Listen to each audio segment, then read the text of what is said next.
There is a lens. ये मेरे को पूछा था एक बच्चे ने क्वेश्चन, देखो क्या है। और हमने यहाँ पर एक और लेंस रखा हुआ है। फोकल लेंथ दोनों के अलग अलग हैं। मैं ऐसे रैंडम कुछ भी ले लेता हूँ, ठीक है। क्वेश्चन आई डोंट रिमेम्बर क्या था, बट क्वेश्चन याद है, देखो।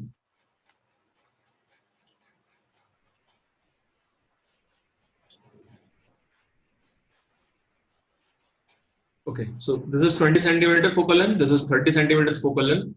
Parallel beam which hits the lens symmetrically of diameter, ठीक है, सिलेंड्रिकल बीम होगी ये, सर्कुलर बीम सिलेंड्रिकल है, जिसका डायमीटर आपको दिया हुआ है 10 सेंटीमीटर्स। और बड़ी खास बात है कि ये वाला पॉइंट जो है कॉमन फोकस है। This is focal point of focus of lens 1 as well as focus of lens 2, यानी कि ये टोटल डिस्टेंस 50 रहा होगा 100%। ये टोटल डिस्टेंस को 50 आना पड़ेगा, तभी आप इसको ऐसे करके बोल पाओगे। नोटबुक भी खत्म होने वाली है तो नीचे से भारी हो गई है, चल रही है बात। चलो बच्चों ये बताओ, यहां तक समझ में आया क्वेश्चन? तो क्या होगा, रे ऑफ लेंथ इसमें एंटर करेगी, यहां पर फोकस हो जाएगी एफ पे, फिर यहां से आगे जाएगी। सिंस ये इसका भी फोकस है तो फिर से पैरेलल हो जाएगी। You have to tell me what will be the diameter of this parallel beam. इसका डायमीटर बताइए कितना होगा।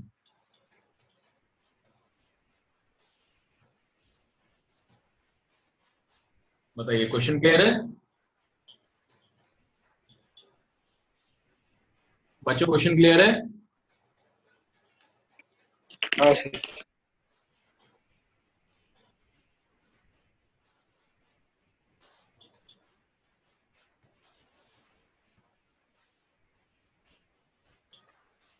कॉमन फोकस है, बट ऐसा नहीं है कि फोकल लेंथ इक्वल होगी, फोकस कॉमन है। जाएगी ऐसे, कंस्ट्रक्शन किया करो अच्छे से, समझ में आ जाएगा क्वेश्चन अपने आप ही।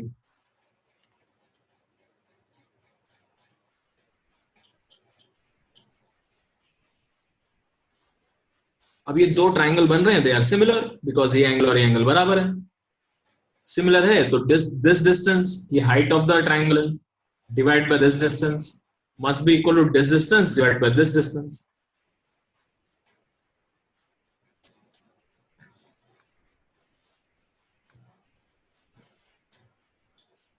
Focal length of first divided by diameter of the first beam, incident beam, equal to focal length of the second divided by diameter of the second beam.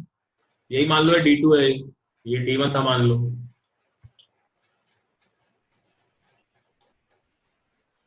अगर आपने ये क्वेश्चन करें एचसी वर्मा के तो कहीं तो मिला होगा ये वाला। ये देखो,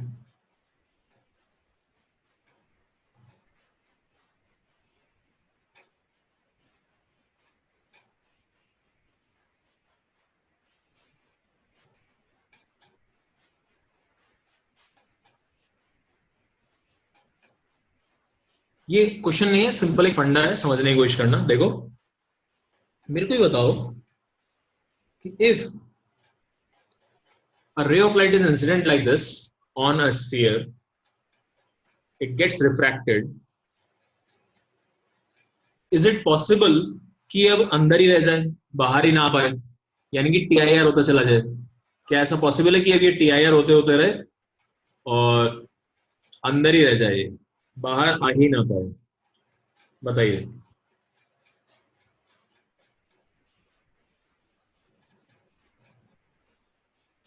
क्या ऐसा पॉसिबल है? सोचो और बताओ।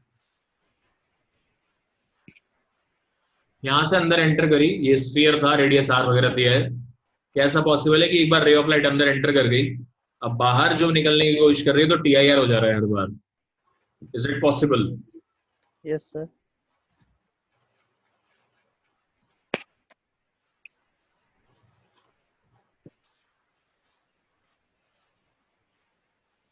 सो the answer is no, it is not possible.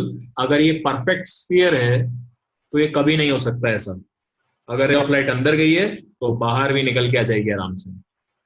Reason, ये एंगल देखो, ये रिफ्रैक्टिंग एंगल है, और यहां पर जब आपने ये ज्वाइन किया नॉर्मल और ये वाला एंगल लिखा, ये दोनों ही एंगल बराबर होंगे बेटा। सो अगर यहां पर स्नेल्स लॉ लग रहा है आपका आराम से, आई के लिए आपको एक रिफ्रैक्टिंग एंगल मिल रहा है, तो इस पर्टिकुलर रिफ्रैक्टिंग एंगल के लिए सेम आई मिल जाएगा, मतलब रे ऑफ लाइट थोड़ा और इधर को आएगी ऐसे होके, तो ये आई एंगल में बाहर निकल जाएगा जितना एंगल था। तो कभी भी टी आई आर ऐसे अंदर नहीं होगा। हाँ ये बात सही है कि जब भी बाउंड्री चेंज होता है तो दोनों काम होते हैं, थोड़ा सा रिफ्लेक्ट होता है, थोड़ा सा रिफ्रैक्ट होता है। तो yes, some of the light will get reflected, no doubt, but this will not be a TIR. To find the focal length of a lens, which is known as displacement method. ये screen है, ये object है O,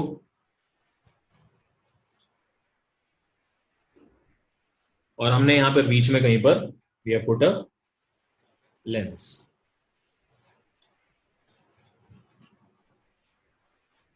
इस method का नाम होता है displacement method.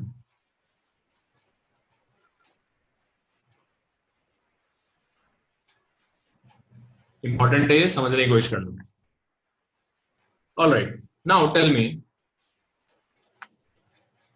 क्या गिवन है आपको, मैं बताता हूं। We will keep the object and screen fixed. We will not change their positions. That means जो distance है इनके बीच में ये constant रहने वाला है। Okay okay? फिर यहां पर देखो ध्यान से, आपने क्या काम करा, एक लेंस लिया अननोन फोकल लेंथ का, और कहीं ऐसी जगह बीच में आप इसको शिफ्ट कर सकते हो। यहां पर ये वैसे ऑप्टिकल बेंच के ऊपर होता है सब कुछ, तो यू कैन इजिली शिफ्ट, और आपको एग्जैक्ट पोजीशन भी पता होगी इसलिए हमेशा कहां पर रखा हुआ है अभी। तो आपने शिफ्ट किया शिफ्ट किया शिफ्ट किया, और एक ऐसी पोजीशन निकाली सच दैट यहां पर इस ऑब्जेक्ट की शार्प इमेज बन गई। अगर यहां पर शार्प इमेज बन गई है इसकी, तो ऑब्वियसली ये आपका ऑब्जेक्ट डिस्टेंस x हो जाएगा, x will B object distance and y will be the image distance, क्योंकि इसकी शार्प इमेज अगर यहां बन रही है तो रेज यहां से जाएंगी और एग्जैक्टली यहां मीट कर जाएंगी, तभी शार्प बनती है इमेज। तो फिर क्या हुआ, अब एक प्रिंसिपल ऑफ रिवर्सिबिलिटी याद है आप लोगों को सबको? प्रिंसिपल ऑफ रिवर्सिबिलिटी क्या बोलता है सर? हाँ, अगर रे ऑफ लाइट यहां से गई और इधर मीट कर गई, तो यहां से आने वाली रे ऑफ लाइट भी एग्जैक्टली यहां पहुंचेगी। यानी अगर मैं यहां पर एक ऑब्जेक्ट रख दूं तो उतनी ही दूर पर यहां पर इमेज बन जाएगी। अब इसी को थोड़ा पलट के सोचो, पलट के अगर आप सोचोगे तो यार अगर ऑब्जेक्ट यहां पर है तो y will become the object distance and then x will be your image distance. तो क्यों ना मैं इस लेंस को ही थोड़ा सा आगे की तरफ शिफ्ट कर दूं सच दैट अब की बार ये डिस्टेंस y हो जाए, और अगर मैंने ये वाला डिस्टेंस y कर दिया तो प्रिंसिपल रिवर्सिबिलिटी मुझे ये बता रहा था कि फिर से मुझे, क्योंकि ऑटोमेटिकली अपने आप ही x हो जाएगा, और अगर ये x और ये y हो गया तो फिर से मुझे शार्प इमेज मिल जाएगी। ये वाली बात समझ रहे हो कि हमेशा दो पोजीशंस बीच में होंगी जरूर जहां पर आपको शार्प इमेज मिल रही होगी। किसी को इस चीज में डाउट है तो बताओ।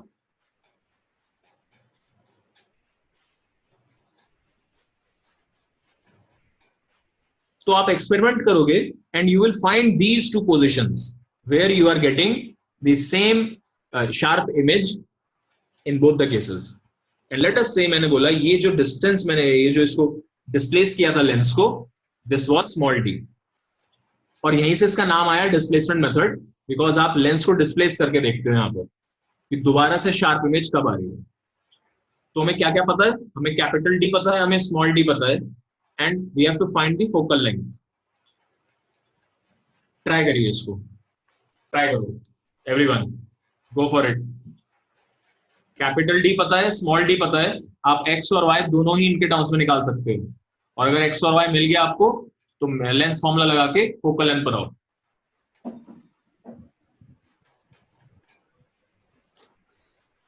जरा एक चीज ये सोच के बताओ मुझे, अगर मैं कैपिटल डी में से, कैपिटल डी डिस्टेंस में से छोटा डी हटा दूं तो ये बचेगा प्लस ये बचेगा, और ये दोनों ही x हैं, मतलब 2x will be equal to capital D minus small d, तो x का वैल्यू आ गया d minus D by 2। Similarly y का वैल्यू क्या आ जाएगा फिर, कैपिटल D माइनस एक्स कर सकता हूं मैं, ये y है, तो कैपिटल D में से x घटा लो y आ जाएगा, तो घटाते ही आपको आंसर मिलेगा d प्लस डी बाई 2। ये दोनों वैल्यूज क्लियर है?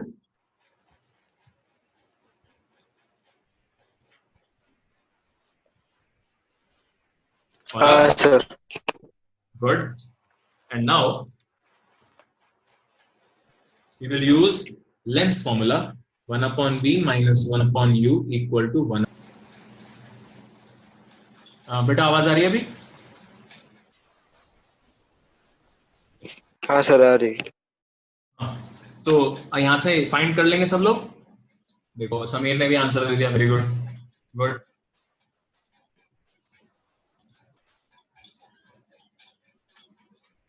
Okay so use this result. तो f का वैल्यू आ गया capital D square minus small d square over 4 capital D।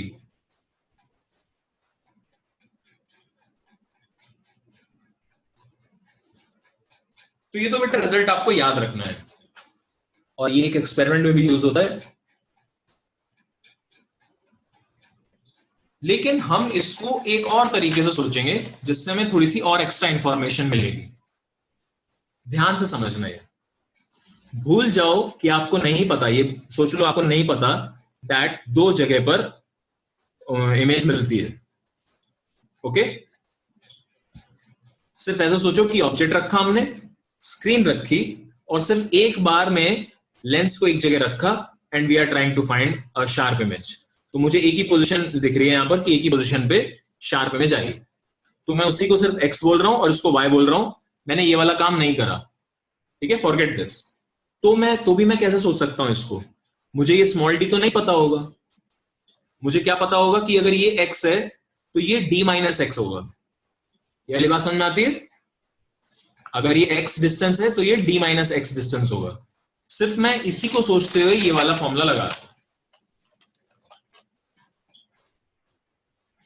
तो इमेज का डिस्टेंस है 1 upon D minus x in positive, and object का डिस्टेंस है माइनस एक्स।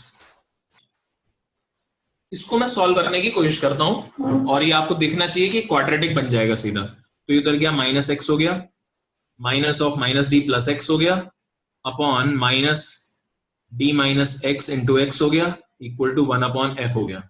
ये उड़ा और ये माइनस से माइनस गया, सो हमारे पास रिजल्ट क्रॉस मल्टीप्लाई से आया f into capital D equal to D x minus x square. सबको एक साइड ले आओ, x square minus D x plus f D equal to 0। Quadratic बन रही है तो x की दो वैल्यू होंगी, which means there must be two positions. सोच के देखो फिजिकली, एक x का वैल्यू x ये वाला होगा और दूसरा x का वैल्यू ये होगा एक्चुअली, यानी y is the other x। तो सॉल्व करते हैं, क्या क्या वैल्यूज आई।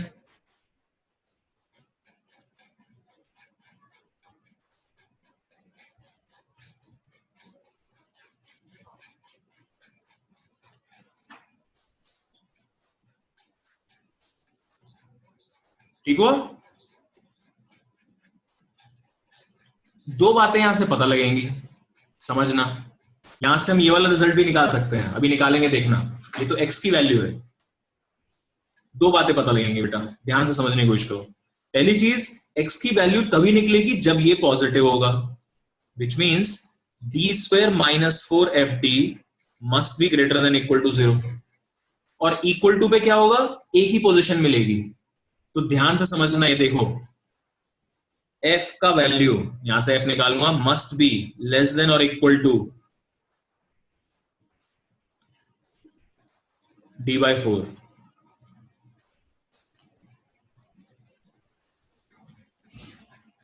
यही आ रहा है, 80 से d उड़ा दो तो d ग्रेटर देन है 4f, तो f लेस देन d/4। क्या मतलब है इसका, समझने की कोशिश करो, ये डायग्राम बना देता हूं मैं। इक्वल टू वाला कंडीशन देखो, when f equal to d/4 है, यानी कि ऑब्जेक्ट और इमेज के बीच में डिस्टेंस 4f है। वो कब होता है, जब ये 2f पे रखा हो और ये भी 2f पे बनती है उस टाइम में इमेज। याद है सबको, बोलो। Yes sir, yes. तो उसी केस में आपका जो f है वो एग्जैक्टली d/4 हो जाएगा। और अब बचे, ध्यान से सुनना सब लोग, अगर आपने ऑब्जेक्ट को, ये ऑब्जेक्ट है इमेज, ऑब्जेक्ट को इधर खिसकाया कुछ अमाउंट से, तो ये वाली इमेज इधर खिसकती है और ज्यादा खिसकेगी। इधर खिसकाओगे तो इधर भागेगा और ज्यादा इधर की तरफ भाग जाएगी। अगर आप ऑब्जेक्ट को इधर खिसकाओगे तो इमेज इधर आएगी लेकिन कम आएगी। ये आप u और v की वैल्यू से सोच सकते हो आराम से, मैग्निफिकेशन या फिर ये सब से निकाल सकते हो। इस रिलेशन से बहुत आराम से आ जाएगा ये, ठीक है। तो 4f is the minimum distance between object and image when they are forming dual lens, any lens। 4f से कम सेपरेशन कभी भी पॉसिबल नहीं है इनके बीच में, ऑब्जेक्ट और इमेज के बीच में, उससे ज्यादा ही होगा।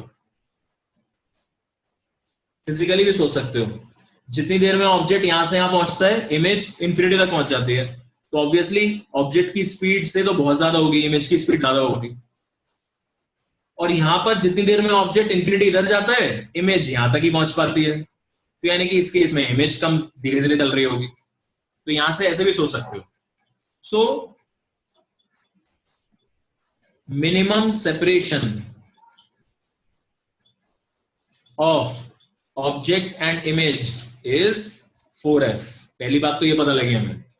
और क्या पता लगा, ड्यूरिंग दिस एक्सपेरिमेंट, ये वाला जब आप एक्सपेरिमेंट करोगे तो फोकल लेंथ तो आपको नहीं पता पहले से, और ये आप अपनी मर्जी से सेट कर लेते हो।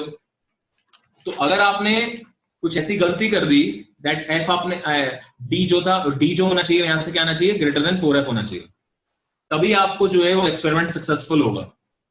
अगर d लेस देन 4f है तो आप कहीं पर भी लेंस रखोगे, you will never get a sharp image. So d should be greater then 4f। तो ये चीज हम अंदाजे से करनी पड़ती है अपने को, कि भाई एक अंदाजा तो रहता है ये देख के कि फोकल लेंथ लगभग इतना रहा होगा, उसका 4 गुना से ज्यादा, यानी काफी बड़ा डिस्टेंस लगा देते हैं बीच में। ये दोनों चीजें समझ में आती हैं रिजल्ट्स इनसे, that d must be greater then 4f, तभी हमारा एक्सपेरिमेंट सक्सेसफुल होगा। अगर एग्जैक्टली इक्वल टू 4f है तो सिर्फ मुझे एक ही पोजीशन मिलेगी, फिर कोई डिस्प्लेसमेंट मेथड नहीं होगा, ये डिस्प्लेसमेंट मेथड कहला ही नहीं पाएगा।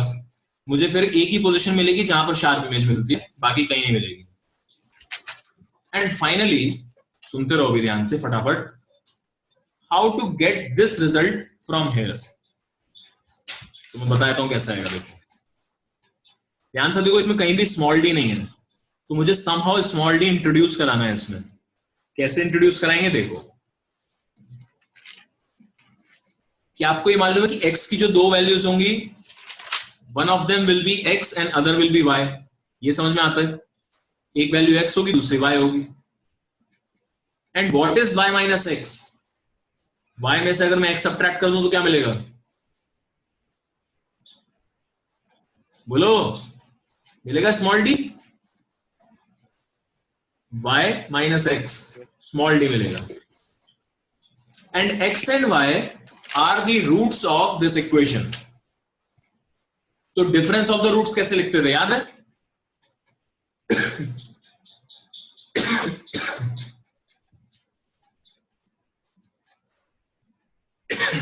अल्फा में अल्फा बीटा रूट्स होते हैं मान लो, तो डिफरेंस ऑफ द रूट्स कैसे लिखा जाता है, अंडर द रूट डिस्क्रिमिनेंट का वैल्यू डिवाइडेड बाय a।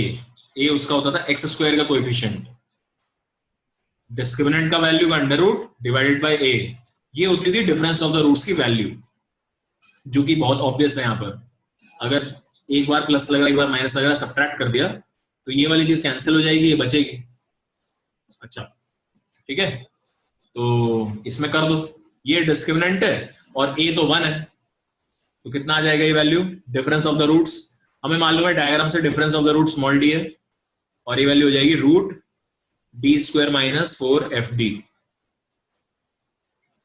ये वाले रिलेशन से आप आराम से यहां पहुंच जाओ घूमते हुए। देखो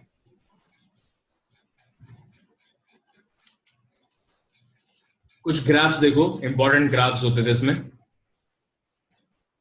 हमारे पास दो इक्वेशंस हैं,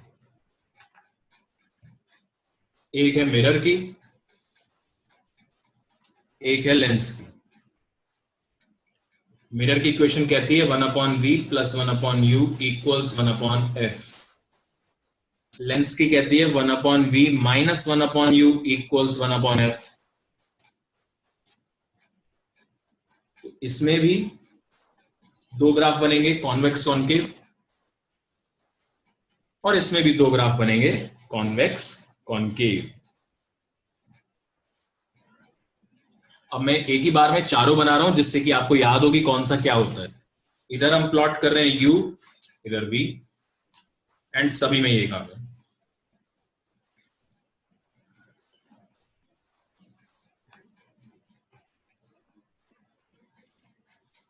यहां पर हम दोनों लेंगे कॉन्केव, इसमें लेंगे कॉन्वेक्स,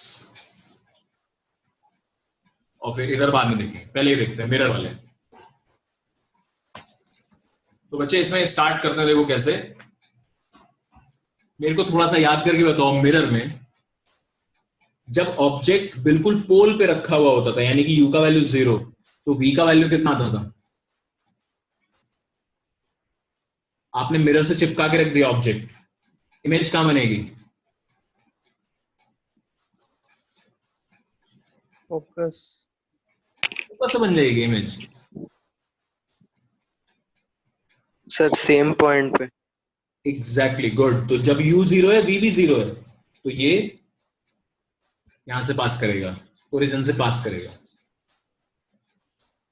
उसके बाद मुझे बताओ, जब u का वैल्यू जब u का वैल्यू, ध्यान से सुनेंगे और बताना। देखो मैं आपके लिए मिरर ड्रॉ कर देता हूं, जिससे कि आप थोड़ा सा तो अंदाजा लगा लो। ये नेगेटिव साइड है, पॉजिटिव साइड है, ध्यान रखना।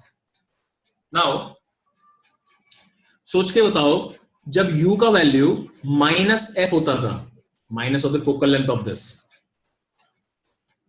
नेगेटिव में होता था फोकल लेंथ के बराबर, u का वैल्यू नेगेटिव में होता था फोकल लेंथ के बराबर, तो इमेज कहां बनती थी?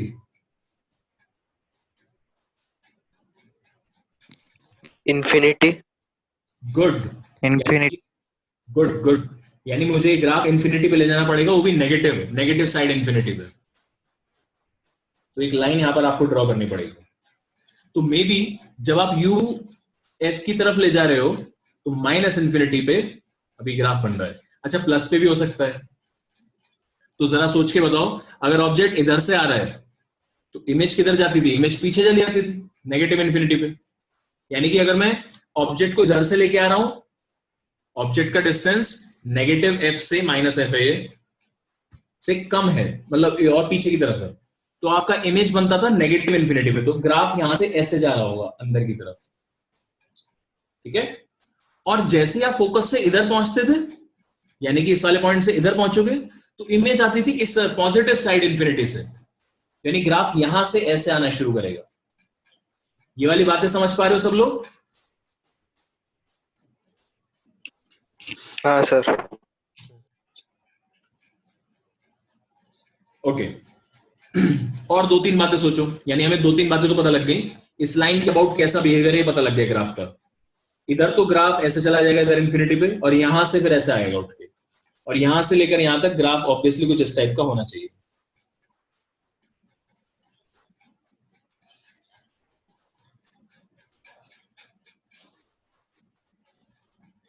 और ये बताए क्या कौन सी पोजीशन दिखा रहा है, इसमें ऑब्जेक्ट यहां रखा हुआ है, ऑब्जेक्ट यू का वैल्यू फोकल लेंथ और पोल के बीच में यानी यहां पर है। तो इमेज कहां बनती थी, पॉजिटिव साइड पे वर्चुअल इमेज बनती थी, याद करो। और यहां से लेके इन्फिनिटी तक सब जगह कहीं भी बन सकती है। तो वही काम हुआ है, v का जो वैल्यू है वो पूरा इन्फिनिटी से यहां तक रहेगा। ओके, जब आपका इमेज इधर की साइड है, ऑब्जेक्ट जब आपका फोकस से इधर की तरफ है यानी कि u जब इधर है, तो इमेज कहां होती थी, इमेज बनती थी बिटवीन इन minus infinity and this focus, इन दोनों के बीच में बनती थी। सो मैं v की वैल्यू में भी एक माइनस एफ पर पॉइंट लूंगा, ये माइनस एफ है फिर से, और फिर से एक ये वाली लाइन भी ड्रॉ करूंगा। यहां से दिखता है ना, ये v की वैल्यू है माइनस एफ। अब फिर से बोल रहा हूं मैं, जब आपका ऑब्जेक्ट माइनस इंफिनिटी से फोकस तक आता था यानी कि माइनस इंफिनिटी से फोकस, तो आपकी इमेज कहां से कहां जाती थी, एफ माइनस एफ से इंफिनिटी। तो यानी कि ग्राफ किस टाइप का होगा, ये ध्यान से देखो, माइनस इंफिनिटी। हाँ, तो यानी कि ये ग्राफ यहां रहेगा इस टाइप से। समझने की कोशिश करना बेटा, ऑब्जेक्ट और इमेज दोनों ही माइनस एफ से इधर रहते थे, माइनस एफ से पीछे रहते थे। तो ऑब्जेक्ट भी माइनस एफ से पीछे है और इमेज भी माइनस एफ से इधर की तरफ यानी कम है, माइनस एफ से पीछे ही हो गई है। तो यहां पर ग्राफ ऐसा बनेगा, और यहां पर जो ग्राफ होगा ये आपका वर्चुअल ऑब्जेक्ट बन गया। यू का वैल्यू देखो पॉजिटिव है, यू पॉजिटिव, ऑब्जेक्ट इधर की साइड यानी वर्चुअल ऑब्जेक्ट। तो इमेज बनती थी इन दोनों के बीच में, यहां इमेज बनती थी अगर याद हो आपको। तो ये ग्राफ यहां से यहां तक रहेगा ऐसे, इमेज का डिस्टेंस नेगेटिव में है, यहां पर है इमेज, और बिटवीन दीज टू है, तो बिटवीन दीज टू है। तो इस टाइप का ग्राफ है इसका। दिस इज हाइपरबोला, ये दोनों हाइपरबोला हैं, इनकी एसिम्पटोट्स हैं ये दोनों लाइन, दीज आर एसिम्पटोट्स, और ये हाइपरबोलिक ग्राफ होता है। इनफैक्ट ये रेक्टेंगुलर हाइपरबोला है, अगर आपको बताओ ये 90 डिग्री है, तो रेक्टेंगुलर हाइपरबोला। अब अगर ये पता है ना तो ये ड्रॉ करना बहुत आसान है। इसकी फोकल लेंथ होती थी नेगेटिव में, इसकी तो पॉजिटिव में होती थी, इसकी फोकल लेंथ पॉजिटिव में होती थी, पॉजिटिव साइड। तो ये वाली जो दोनों लाइन दोनों माइनस माइनस की तरफ बन रही थी, ये दोनों ही कहां बना दो, यहां बना दो। और अब ज्यादा सोचने का जरूरत नहीं है। ग्राफ कैसा होगा बता सकते हो, इधर इस टाइप का और यहां पर इस टाइप का। ओरिजिन से दोनों में पास करेगा, ओरिजिन से दोनों में ही पास करेगा, और इस टाइप का ग्राफ होगा। तो बस यही ग्राफ उठ के इधर पहुंच गया ऐसे, ये वाला इस ओरिजिन पे पहुंच गया, ये पूरा उठ के यहां पहुंच गया, ये और ऊपर पहुंच गया। दोनों ग्राफ देख लो एक बार, और फिर बनाऊंगा मैं कॉनकेव के लिए। क्यों कर रहा हूं मैं ऐसा, मैं एक्चुअली आपको ये दिखाना चाहता हूं कि ये दोनों जो ग्राफ है ना, वो दोनों कन्वर्जिंग मिरर और कन्वर्जिंग लेंस के लिए दोनों है ना। नाम ये तो अलग हो गए, लेकिन ये दोनों कन्वर्जिंग के लिए है, और ये दोनों डाइवर्जिंग हो जाएंगे। फिर इस तरीके से आप थोड़ा दिमाग में रखोगे तो अच्छा रहेगा। यहां फिर से लेंस बनाते हैं छोटा सा, ये कॉन्वेक्स से पहले।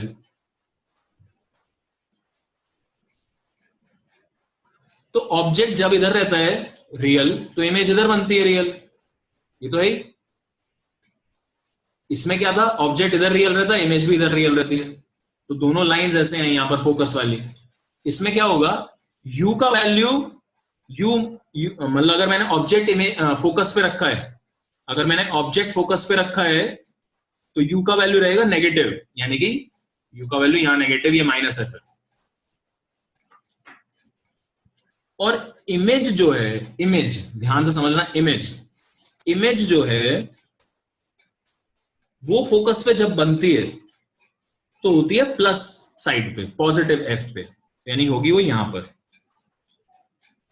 और यहां पर भी आप जो लाइंस ड्रॉ करोगे वो बस ऐसी होंगी और कुछ नहीं। अगर आपने ये अच्छे से डिसाइड कर लिया यहां पे तो काम हो जाएगा हमारा। और ग्राफ अभी भी ऐसे ही बनेगा, देखो थोड़ा सा बस इसका बिहेवियर उनसे डिफरेंट हो गया है, ऐसे ही ग्राफ रहेगा।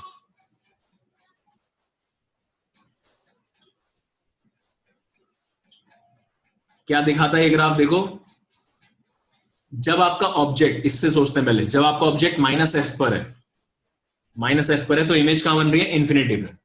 प्लस या माइनस ये नहीं पता, लेकिन अगर आपका ऑब्जेक्ट इधर की तरफ से आ रहा है, नेगेटिव साइड से आ रहा है, यहां पर है आपका ऑब्जेक्ट और इधर की तरफ जा रहे हो, तो आपकी इमेज ऊपर भाग रही है, पॉजिटिव इन्फिनिटी भाग रही है, इधर भाग जाती है पॉजिटिव इन्फिनिटी पे। और जब आपका इमेज इधर होता है, ऑब्जेक्ट इधर होता है थोड़ा सा, तो वर्चुअल साइड पे चली जाती है इमेज। वर्चुअल मतलब वी नेगेटिव, नीचे से आएगी, फिर वी नेगेटिव यानी इस साइड से आपकी इमेज आएगी इन्फिनिटी से, और ऐसे। ठीक है, अब ये हो गया। तो देखो कौन सा क्वाड्रेंट बचा? एक बार तो इस वाले क्वाड्रेंट में इंटरसेक्शन आ गया, एक बार इस वाले में आ गया, एक बार इस वाले में आ गया, और बचा ये वाला क्वाड्रेंट, तो ये वाला इसमें आ जाएगा। अब मैं डायरेक्ट बना रहा हूं, कुछ नहीं है इसमें सोचने का, ऐसे करके बना दो। ओरिजिन से सारे पास करेंगे, all the graphs will pass through origin. तो ये भी बस ऐसे शिफ्ट हो गया इधर की तरफ।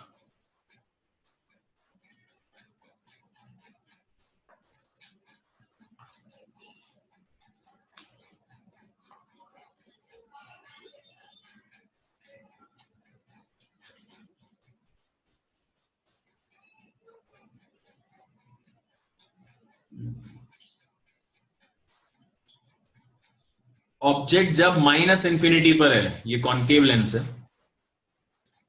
सोच के बताओ, ऑब्जेक्ट जब -इन्फिनिटी पर है तो इमेज कहां बनती थी? बोलेंगे सब लोग कॉन्केव के लिए।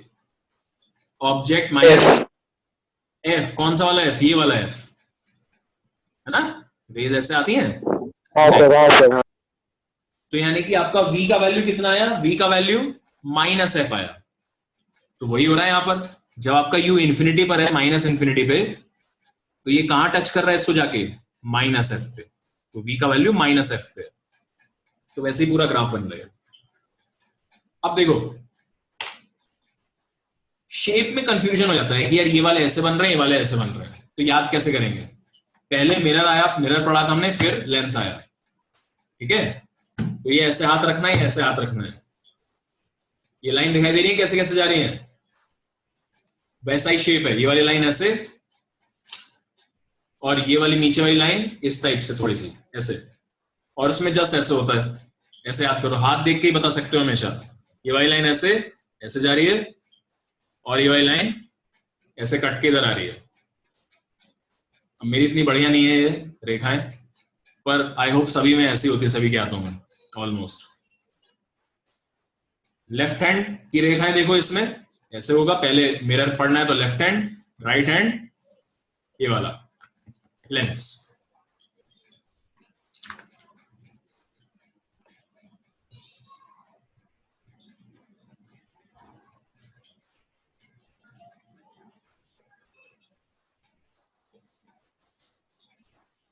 ऐसे करके आप थोड़ा सा याद भी कर सकते हो।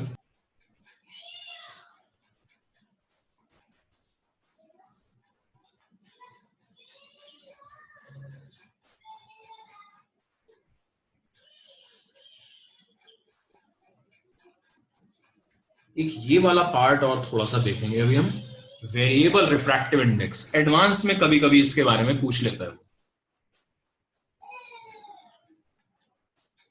इसका किस तरीके से आपको सीखना है कि वेरिएबल क्या मतलब है इसको, उसको समझने की कोशिश करो। अच्छा, वेरिएबल रिफ्रैक्टिव इंडेक्स से दो तीन बहुत अच्छे फिनोमेनास होते हैं जो आप ऑब्जर्व करते हो। अगर आपने सुना हो मिराज, मिराज सुना है सबने? हाँ सर, यस सर। अविनाशक सुना? Yes sir. दूसरा लूमिंग। अच्छा, सभी लोग ना ये ट्राई करो कि यार अपना अपना इस पे फोटो लगा लो, इस पर ना आपका एक पिक आना चाहिए, तो ज्यादा अच्छा रहेगा। जो कोई पूछ रहा है तो मेरे को एक्चुअली पता लग जाएगा। ट्राई करना कि आपका अपना फोटो इस पे आ जाए। तो दो फिनोमेनास होते हैं, एक होता है मिराज और दूसरा होता है लूमिंग,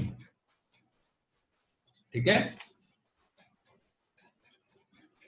मिराज क्या होता है देखो, जब बहुत गर्मी पड़ रही होती है, रेगिस्तान में होता है जनरली, जो दूर में हाँ सड़क पे भी होता है, यस, रोड पे भी होता है गर्मियों में। Sir, highway. तो कई बार क्या होगा, मान लीजिए ये कोई ऑब्जर्वर है,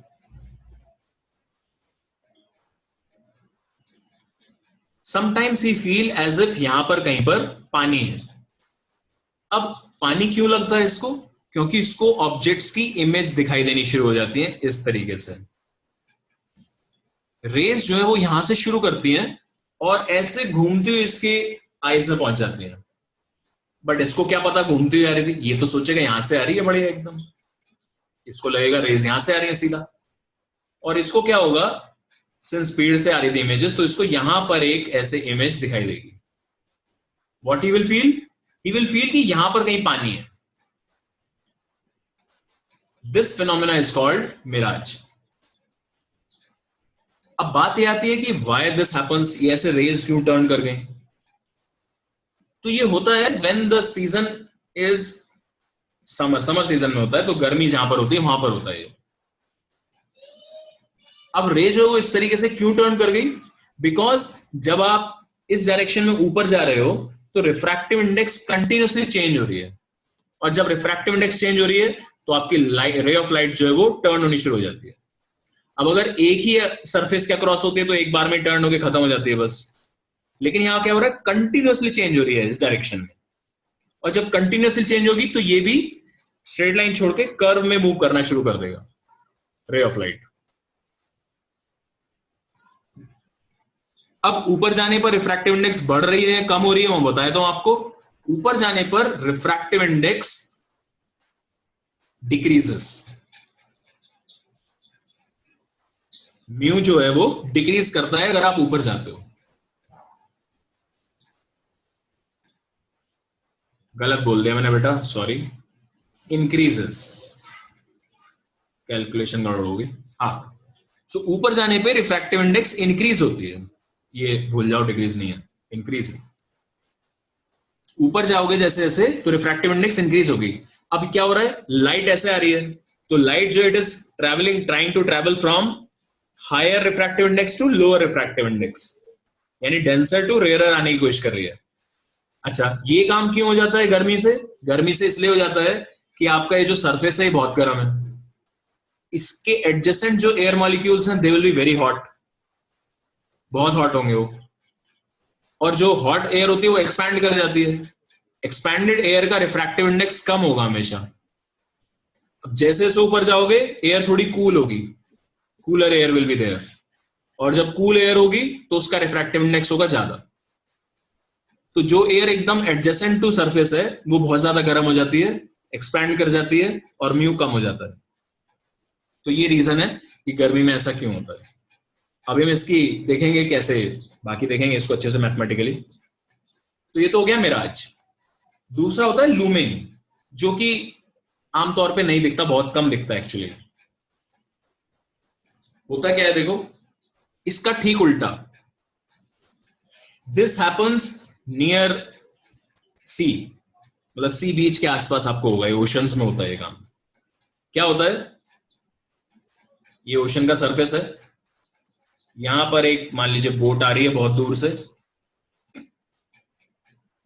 तो जो लैंड पे कोई भी एक ऑब्जर्वर होगा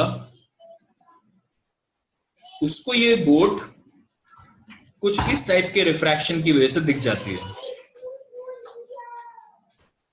रे ऑफ लाइट इसके अंदर ऐसे एंटर करी, यू विल फील कि ये रे ऑफ लाइट कहां से आ रही है, यहां से कहीं से आ रही है, और इसको यहां पर एक उल्टी टंगी हुई बोट ऐसे दिखाई देगी। This is called looming.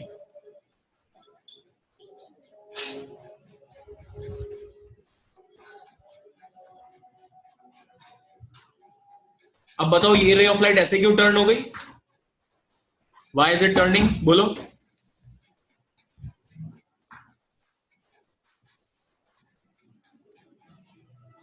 अरे बोलो, सेम रीजन है भाई। सर क्योंकि नीचे से ऊपर जाने से रिफ्रैक्टिव इंडेक्स कम हो जाता है। सही है, बिल्कुल जस्ट ऑपोजिट हो रहा है। ऊपर जाने पर म्यू डिक्रीजेस, इसमें उल्टा हो रहा है। तो यहाँ पर कोल्डर एयर होती है जनरली, ये पानी का सरफेस है, पानी के पास कूलर एयर होती है और ऊपर जाने पर हॉटर एयर होती है। तो generally this happens in cool seasons comparatively, मतलब ठीक है सीजन छोड़ो पता नहीं कब होता है, लेकिन जब ऐसी कंडीशन बनेगी तब ये होगा।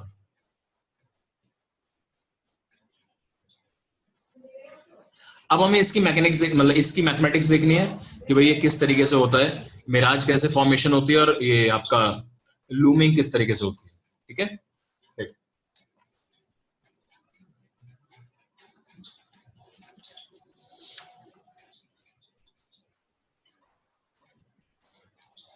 तो हमें यही टॉपिक पढ़ना है अभी आज का, which is variable refractive index. तो पहले समझना बेटा इसको, तो मैं ऑब्वियसली ऐसे डायरेक्ट नहीं समझाऊंगा, we will take a specific region, ये आपकी मान लीजिए एक्स एक्सिस वाई एक्सिस है, और ऐसे ये रीजन है जिसमें ऊपर जाने पर रिफ्रैक्टिव इंडेक्स चेंज होती है, एक ही डायरेक्शन में चेंज होती है, ध्यान रखना है। इस डायरेक्शन में अगर रिफ्रैक्टिव इंडेक्स चेंज हो रही है, मैं भी आपको ये नहीं बता रहा इंक्रीज हो रही है डिक्रीज, लेकिन इस डायरेक्शन में चेंज हो रही है, तो कोई रे ऑफ लाइट अगर यहां से एंटर करेगी और यहां से एग्जिट करेगी, तो इधर यहां पर रिफ्रैक्टिव इंडेक्स म्यू नॉट है, इधर भी म्यू नॉट है, यानी कि ये और ये मीडियम सेम है, यहां पर वेरिएबल रिफ्रैक्टिव इंडेक्स का एक मीडियम रखा हुआ है। तो पहले तो सिंपल बात ये कि अगर रे ऑफ लाइट मान लीजिए यहां पर एंटर करी, तो अंदर कैसा भी बिहेवियर हो, ऐसे जाए टर्न होती कैसे भी जाए, जब यहां बाहर आएगी, कहीं से बाहर आई, मान लो यहां से बाहर आई, तो बेटा ये वाला एंगल और ये वाला एंगल तो इक्वली होगा कि नहीं, बिकॉज ये सरफेस पैरेलल, अंदर चाहे कुछ भी करा हो इसने, कैसे भी टर्न करी हो, यहां रिफ्रैक्टिव इंडेक्स सेम है, यहां रिफ्रैक्टिव इंडेक्स सेम है, आप डायरेक्टली यहां और यहां स्नेल्स लॉ लगा सकते हो, ये सरफेस भी पैरेलल है और म्यू इस डायरेक्शन में चेंज हो रहा है। क्या ये बात समझ में आती है आपको?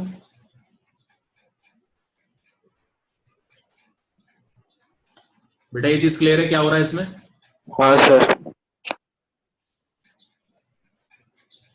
अब यहां पर जब रे चल रही है, मूव कर रही है, तो उसमें मैं स्नेल्स लॉ कैसे लगाऊं अंदर, क्योंकि रे तो कंटिन्यूअसली चेंज होते जा रही होगी, उसका जो तो मान लो रे ऑफ लाइट कुछ ऐसे गई, ऐसे और से टर्न निकल गई, तो यहां तो ray of light continuously change हो रही है, तो आई और आर कैसे डिसाइड किए जाए, उससे भी पहले नॉर्मल का डायरेक्शन क्या लोगे इसमें। तो समझो जब आपका ऐसे होता था, ये सिस्टम होता था, इधर रिफ्रैक्टिव इंडेक्स μ1 इधर μ2, देखना ध्यान से, तो जब आप इस डायरेक्शन में मूव करे हो तो रिफ्रैक्टिव इंडेक्स चेंज हुआ है, और आपका नॉर्मल भी उसी डायरेक्शन में, देखो ध्यान से, मतलब जिस डायरेक्शन में रिफ्रैक्टिव इंडेक्स चेंज होता है, नॉर्मल उसी डायरेक्शन में होगा। इस डायरेक्शन में रिफ्रैक्टिव इंडेक्स चेंज हो रहा है, तो किसी भी पॉइंट पर अगर आपको लगाना है तो ये नॉर्मल बनाओगे आप, this will be the normal, और ये दोनों पैरेलल होंगे एक दूसरे के, direction of the refractive index change and normal will be parallel, ध्यान रखना ये बात। तो आपका रिफ्रैक्टिव इंडेक्स इस डायरेक्शन में चेंज हो रहा है, तो ये नॉर्मल। अब ये वाला एंगल और ये वाला एंगल तो बहुत ज्यादा डिफरेंट होगा नहीं, ये तो बिल्कुल सेम ही होगा एकदम, तो मान लो जो भी ये एंगल, ये थीटा है, हाँ मैं ये जरूर बोल सकता हूं इधर थीटा प्लस डी थीटा हो गया, जरा सा चेंज आएगा, पर अल्टीमेटली इफेक्टिवली थीटा है। और एग्जैक्टली इस पॉइंट का जो रिफ्रैक्टिव इंडेक्स है, यहां पर हर जगह सेम होगा बेटा, इस डायरेक्शन में मूव करने पे रिफ्रैक्टिव इंडेक्स चेंज नहीं होगा, तो यहां पर हर जगह रिफ्रैक्टिव इंडेक्स सेम है, this line is parallel to x axis, ये डिस्टेंस y अवे है, तो ये वाला जो रिफ्रैक्टिव इंडेक्स होगा mu will be some function of y, y के हिसाब से कुछ चेंज हो रहा होगा, कैसे चेंज हो रहा होगा वो बात की बात है, बट ये ऐसे चेंज हो रहा होगा। तो मैं अल्टीमेटली अंदर कोई भी y लूं उसके अकॉर्डिंग थीटा आएगा, तो अब भी आपका ये वाला रिजल्ट वैलिड है, इस पॉइंट पे देखा आपने म्यू कितना है और थीटा कितना है, ये लिखा। फिर इस पॉइंट पे आ जाओ, यहां पर एक डिफरेंट थीटा होगा, यहां का एक डिफरेंट म्यू होगा, but still product will remain same. ये वैल्यू कितनी होगी, ये आपका इनिशियल कंडीशंस क्या है उस पर डिपेंड करेगा कि यहां का रिफ्रैक्टिव इंडेक्स कितना था और यहां पर एंगल ऑफ इंसिडेंट कितना था। आप इस कांस्टेंट को ऐसे लिख सकते हो, म्यू नॉट साइन आई।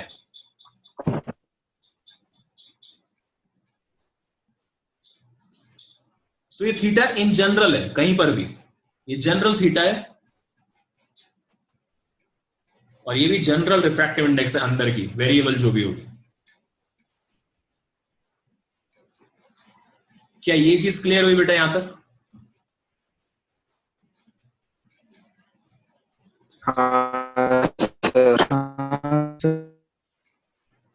Okay good. चलो अब इसमें मैथमेटिक्स लगानी है हमें, बट उससे पहले मैं क्या जानना चाहता हूं, अगर म्यू इस डायरेक्शन में इंक्रीज हो तो रे ऑफ लाइट कैसे टर्न होगी, और अगर म्यू इस डायरेक्शन में डिक्रीज हो तो रे ऑफ लाइट कैसे टर्न होगी, ये हमें कैसे पता लगेगा? ठीक है, इसके बारे में भी बात कर रहे हैं। चलो तो देखो, यहीं से समझने की कोशिश करो, यहां से देखो, इससे समझने की कोशिश करो। एक ट्रिक बताता हूं तुम्हें सोचने की। यहां पर म्यू इस डायरेक्शन में इंक्रीज हो रहा था, तो नीचे की तरफ डिक्रीज, यानी कि जब रे ऑफ लाइट ऐसे जा रही है तो it is going from denser to rare, और अल्टीमेटली क्या हुआ है, ये रे ऑफ लाइट ऐसे घूम गई एज इफ इसका रिफ्लेक्शन हो गया हो, और रिफ्लेक्शन का यहां मतलब होगा TIR।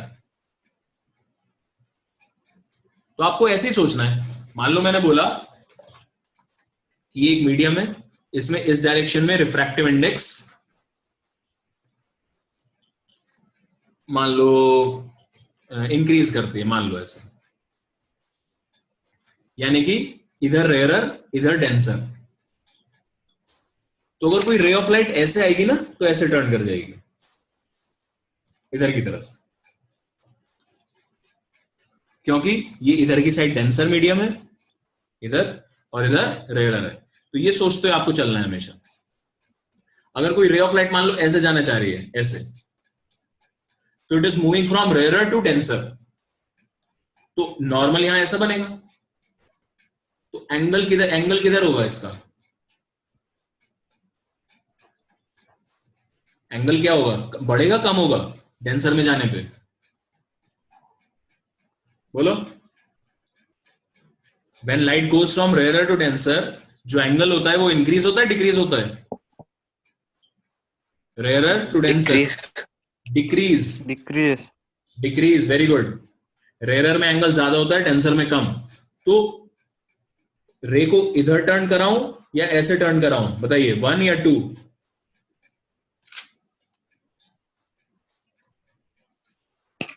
वन। बेटा 1 पे सोचो जरा, अगर मैंने यहां पर नॉर्मल बनाया तो ये एंगल इससे बढ़ गया ना, ज्यादा हो गया। You have to move towards the normal, sir. Towards the normal, ये टुवर्ड्स द नॉर्मल जा रही है हाँ सर। ना, ये एंगल ऐसे कम होते जा रहा है, दिखाई दे रहा है? हाँ सर। ठीक है, अब यही सोचो, मैं और आगे बताता हूँ, सारे एग्जांपल इसमें डिस्कस करते हैं। मान लो रे ऑफ लाइट ऐसे आई, तो बताओ कैसे टर्न होगी?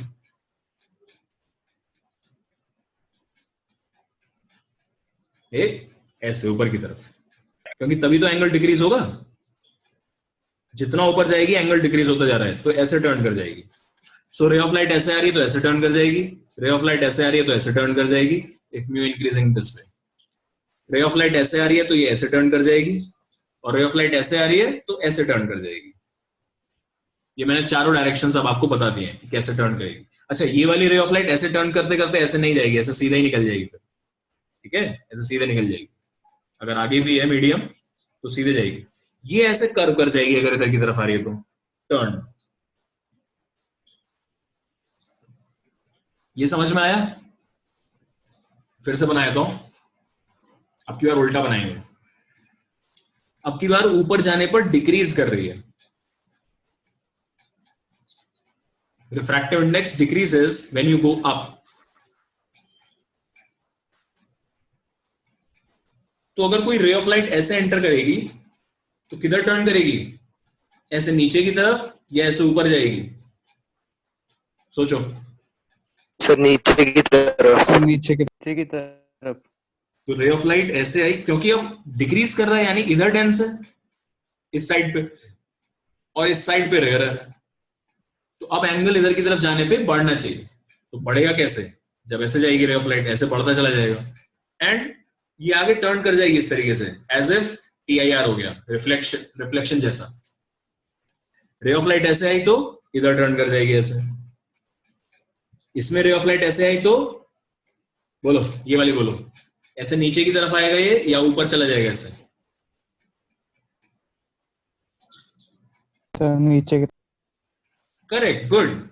क्योंकि इस डायरेक्शन में जाने पर डेंसर मीडियम, और डेंसर मीडियम में जा रहे हो तो यार रे ऑफ लाइट ऐसे आएगी, एंगल कम होना चाहिए, तो कंटिन्यूअसली एंगल कम होते जा रहा है। तो इस तरीके से सोचोगे आप हमेशा, ये रे ऑफ लाइट आई तो ऐसे टर्न कर जाएगी, एंगल शुड डिक्रीज, ये एंगल डिक्रीज होने चाहिए।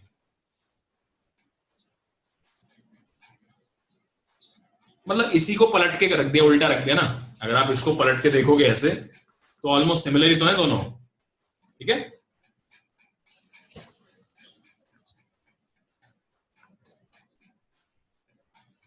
तो बेटा ये सिस्टम है, देखो इस तरीके से रे ऑफ लाइट टर्न होती है और आप ऐसे पता करोगे टर्न। ये क्वेश्चन ऐसे रैंडमली नहीं पूछा जाएगा। ये कोऑर्डिनेट एक्सिस है और ऊपर की साइड में देयर इज अ मीडियम, और ये मीडियम एक पर्टिकुलर y0 हाइट तक ही है बस।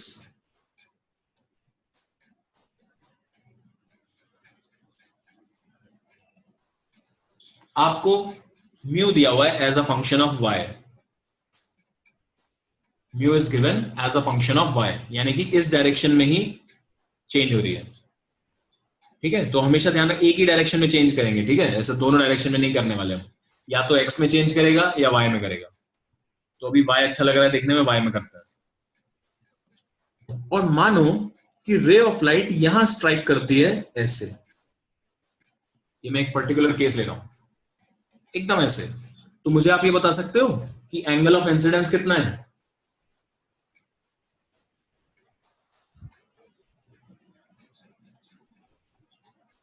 Tell me the angle of incidence. 90। 90, good. क्योंकि नॉर्मल ये होगा, इस डायरेक्शन में रिफ्रैक्टिव इंडेक्स चेंज हो रहा है तो यही नॉर्मल बनेंगे यहाँ पर।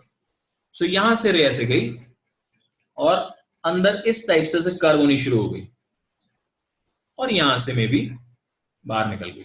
अब अगर ये वाला मीडियम और ये वाला मीडियम सेम है, मान लो 1 है दोनों रिफ्रैक्टिव इंडेक्स, तो जितने एंगल पे यहां पर एंटर करेगी उतने एंगल पे बाहर निकलेगी, तो ऐसे निकलेगी बेटा बाहर। अगर डिफरेंट एंगल होता तो डिफरेंट निकल जाती है ऐसे, तो इट डजंट मैटर। चलिए अब आप यहां पर किसी भी बीच में एक पॉइंट पकड़ोगे, इस पॉइंट के कोऑर्डिनेट्स हैं x, y, और हमें इस कर्व की इक्वेशन निकालनी है। That means we want to find the relation between y and x।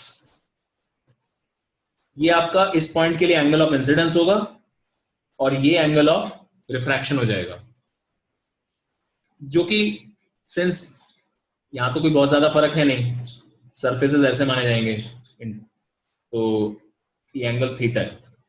But इस पॉइंट पर जो भी म्यू है उसके साथ थीटा का रिलेशन कुछ ऐसा होगा, mu sine theta equal to constant. Can you tell me the value of constant?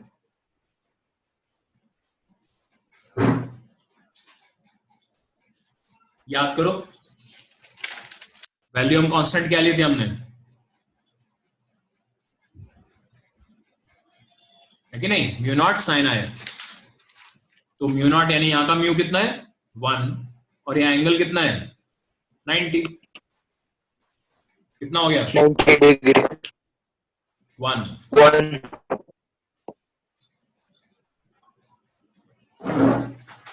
तुम्हारा कांस्टेंट मिल गया मेरे 1, तो ये रिलेशन तो मुझे पता लग गया, ये अंदर का जनरल एंगल है। अब मैं क्या काम कर रहा हूं जरा ध्यान से देखना और बताना मुझे। यहां पर इस पॉइंट पर अगर मैंने टेंजेंट खींचा है तो इस टेंजेंट का जो स्लोप होगा वो ये वाला एंगल से पता लगेगा मुझे, अल्फा से। Slope of this tangent, slope m of tangent, ये टेंजेंट है, m of tangent by definition it will be equal to dy by dx at that point, और उसकी वैल्यू होगी tan alpha.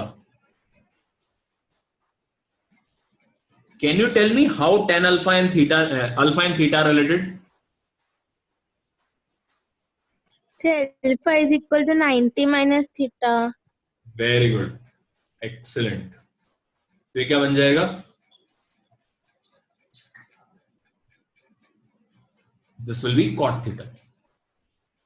Cot theta can be written as cos theta divided by sin theta. Cos theta can be written as 1 minus sin square theta upon sin theta. And from here, you will tell me the value of sin theta is how much? 1 by mu. अब obviously mu कोई constant नहीं है, mu जो है वो y का खुद function होगा, इसमें वैल्यू डालोगे और आंसर निकालोगे. यहां से देखो sin थीटा की वैल्यू इसमें पुट कर रहे हैं, तो 1 माइनस 1 अपॉन म्यू का square divided by 1 upon mu, तो बन जाएगा म्यू स्क्वायर माइनस 1 का अंडर रूट. अब ये म्यू खुद एक फंक्शन होगा y का, तो ये आप इसके इक्वेशन को इंटीग्रेट कर सकते हो. ये y का फंक्शन है तो उस y के नीचे ले आना और dx इधर ले जाना, इसको इंटीग्रेट कर दो, आंसर आ जाएगा. लिमिट्स क्या लगाओगे? ये 0 0 से शुरू हो रहा है कर्व, तो लोअर लिमिट दोनों की, x की और y की 0 से शुरू होंगी और 0 से x लेंगे लिमिट इन जनरल, और y की 0 से y, ये लिमिट्स होंगी. These are the limits. देख लो बेटा ध्यान से. एग्जाम्पल देखो कैसे यूज करना होगा इसको. मान लो आपको म्यू y का वैल्यू दिया, mu y is y plus 1 का अंडर रूट. कुछ ऐसी वैल्यू देगा हमेशा वो, जिससे कि आपको आसानी हो. y प्लस अंडर रूट की बजाय y square plus under root, y square plus 1 का अंडर रूट, ये दिया आपको. इसको रखो जरा इसमें. अच्छा यहां से ये कैसा है, ये समझ में आ रहा है बेटा सबको? ये स्टेप क्लियर है ना? हाँ सर. सही लिखा है क्या मैंने? सही है.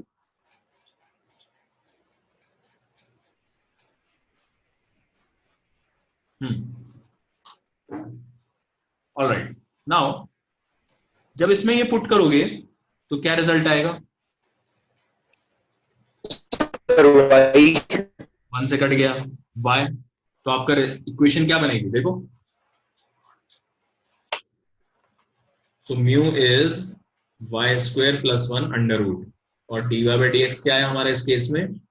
Root mu square minus 1 under root. Value रखोगे जब इसकी, तो y स्क्वायर प्लस 1 हो जाएगा, ये माइनस 1 हो जाएगा और अंडर रूट आ जाएगा, विच इज y. तो dy by dx is y, dy by dx is y. Integrate कर दो. अरे यार गंदी इक्वेशन आ रही है तो ऐसा नहीं लेते, यही लेते हैं, y लेते हैं इसको ना.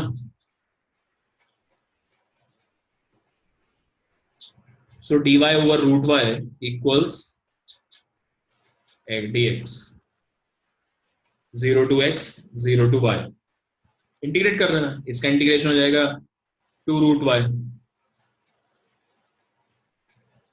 Equal to x. तो इक्वेशन क्या आ गई? x equal to 2 root y. ये इक्वेशन आ गई. निकाल लेंगे आराम से.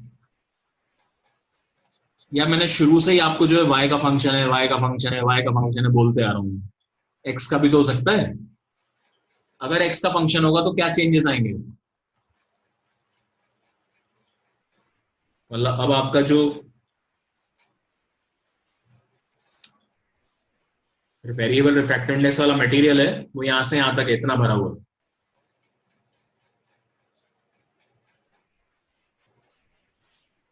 ये ओरिजिन.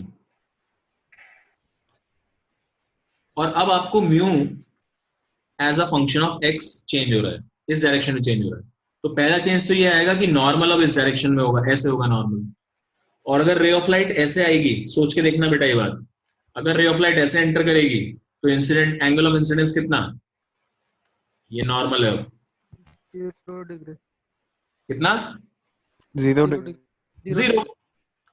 और अगर 0 है तो सीधे ही निकल जाएगी, फिर तो इसको कोई फर्क नहीं पड़ता म्यू चेंज हो रहा है कि नहीं हो रहा, नॉर्मल इंसिडेंस है तो सीधे निकलेगी। इस वाले केस में सीधी नहीं निकली थी क्योंकि ये ग्रेजिंग इंसिडेंस था, नॉर्मल नहीं था, ये ग्रेजिंग इंसिडेंस है, यहां से टर्न ऐसे हो जाएगी अंदर, डिफरेंस है इसमें और इसमें।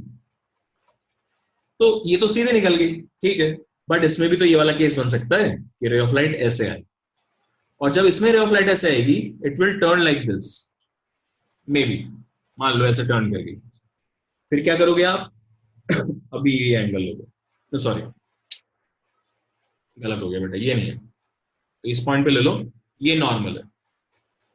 अब आपका एंगल यही होगा बेटा थीटा, और जब आप इक्वेशन लिखोगे ना mu sine theta equal to constant, तो इस वाले केस में 1 हो गया, तो dy बाय dx जो आएगा that will come equal to tan theta only, कोई चेंज नहीं करना, और ये वैल्यू हो जाएगी sin theta upon cos theta, और ये हो जाएगा sin थीटा का वैल्यू जो भी है divide by 1 minus sine square theta, और sin थीटा यहाँ पे 1 बाय म्यू है, तो ये 1 by mu over 1 minus 1 by mu square, ये बन जाएगा 1 अपॉन म्यू स्क्वायर माइनस 1 का अंडर रूट। अब ये वाली इक्वेशन सॉल्व करनी पड़ेगी आपको, तो तरीका same, effectively you are doing the same thing. इस वाले केस में 1 अपॉन म्यू स्क्वायर माइनस 1 आएगा, तो इस वाले केस में रूट म्यू स्क्वायर माइनस 1 आएगा।